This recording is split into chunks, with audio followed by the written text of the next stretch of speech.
Bonjour. Bonjour. Alors, Bienvenue. la première question, c'est pourquoi un store éphémère Good Smile Company? En fait, on avait, comme vous le savez, on a participé à pas mal de salons en 2013-2014. On peut vraiment pas en faire beaucoup plus, mais on savait que cette période-là, on avait un petit trou et on voulait pas participer au Paris Manga parce qu'on s'était pris trop tard. Et on s'est dit, bon, bah, à ce moment-là, on va essayer, tant qu'à faire, de faire un magasin éphémère pour voir combien de fans pourraient venir. Et puis, c'est l'occasion aussi de tester de nouvelles choses. Et tout ça, une société qui aime bien tester des choses. Donc, on est le premier magasin GSC Event, enfin, le premier magasin éphémère chez Good Smile. Un autre a été aussi lancé chez Shanghai, mais à Shanghai, mais c'est plus dans un centre commercial. Donc c'est un test, et voir si ce test marche, bah, et on se réitérera l'opération plusieurs fois, ça nous permettra d'avoir des rendez-vous plus réguliers avec nos fans, d'être dans un cadre où on peut expliquer plus de choses, aussi taper sur un public un peu plus large.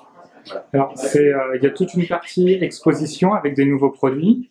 Il y a une partie où vous vendez des produits, donc déjà. Et il y a toute une partie qui est très explicative sur votre métier, en fait, sur le fabricant de jouets. Voilà, tout à fait, parce qu'en fait, Good Smile est une méthode de travail qui est assez particulière dans le milieu, quelque chose qui prend beaucoup plus de temps que beaucoup d'autres fabricants, on va dire. Ils attachent beaucoup d'importance à l'équipe de développement, et nous, quand on discute souvent, quand on va au Japon, dans un festival, on discute de plein de choses techniques, et on aimerait plus montrer aux gens en fait comment se fabrique une figurine, parce que c'est des choses qui sont très contraignantes. Et puis ça permettra au public d'avoir une meilleure appréhension de ce qui est vrai, ce qui est faux, et de la qualité, de reconnaître des figurines plus ou moins qualitatives. Alors, il y a eu plein de choses qui ont été annoncées durant l'été pour Good Smile et pour votre partenaire Max Factory, donc vous êtes le distributeur. Plein de nouvelles licences, on a l'impression que c'est, ça y est quoi, Good Smile, Max Factory, ça grandit, ça pousse. C'est vrai qu'en fait, on a jusqu'à présent, pour rien nous cacher, en fait, le chiffre d'affaires de Good Smile était 90% tourné axé vers le Japon. Voilà. Maintenant, on a une équipe internationale qui grandit, on a une équipe qui commence à s'étoffer, on a 2 personnes aux US, on a maintenant une structure aux US, on a toujours une équipe en France, pour l'Europe, donc on essaye aussi de s'élargir. On a bien entendu Good Smile à Shanghai, qui est basé pour l'Asie.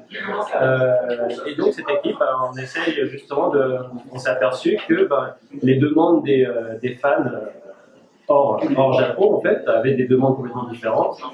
Beaucoup de fans de jeux vidéo, beaucoup de fans de cinéma, d'autres choses, de pop culture japonaise au sens plus large. Donc on essaye de ce point de vue-là de créer de nouveaux types de produits, de nouvelles licences, plus axées sur l'overseas, entre guillemets.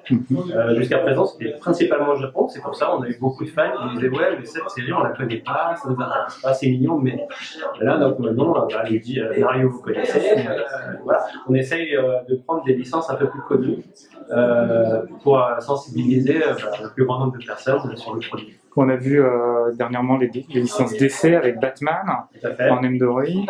On a vu La Reine des Neiges. Exactement. Alors ça, par contre, c'est que pour l'instant pour le Japon. On essaie de faire tout au mieux pour contacter les différents Disney pour essayer de débloquer la licence au niveau mondial, mais c'est très dur. Hein, c'est le cran au-dessus. Jusqu'à présent, même Nintendo, jusqu'à présent, c'est une très grosse société. Ils n'ont pas du tout d'intérêt à travailler avec nous, mais c'est vrai qu'au fur et à mesure des produits, ils voient que c'est de la qualité, donc ils nous laissent faire de plus en plus de nouveaux produits, dont Mario qu'on a annoncé récemment. Ouais, Nendoroid, aussi jeux vidéo.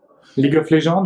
League of Legends. Alors, l'histoire de League of Legends, parce qu'on a dit qu'il y avait énormément de Harry qui avaient été produites, mais réservées au championnat. C'est ça. C'est l'éditeur du jeu qui a demandé une grosse production pour son gros tournoi mondial en Corée.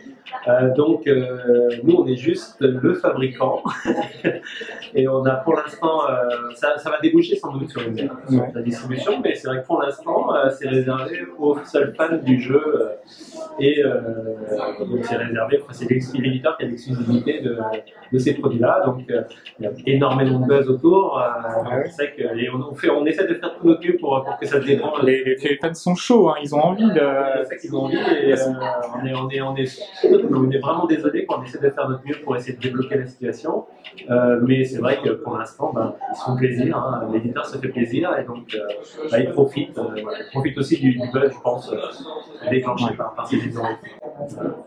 Merci beaucoup. Je vous en prie, puis profitez de la visite.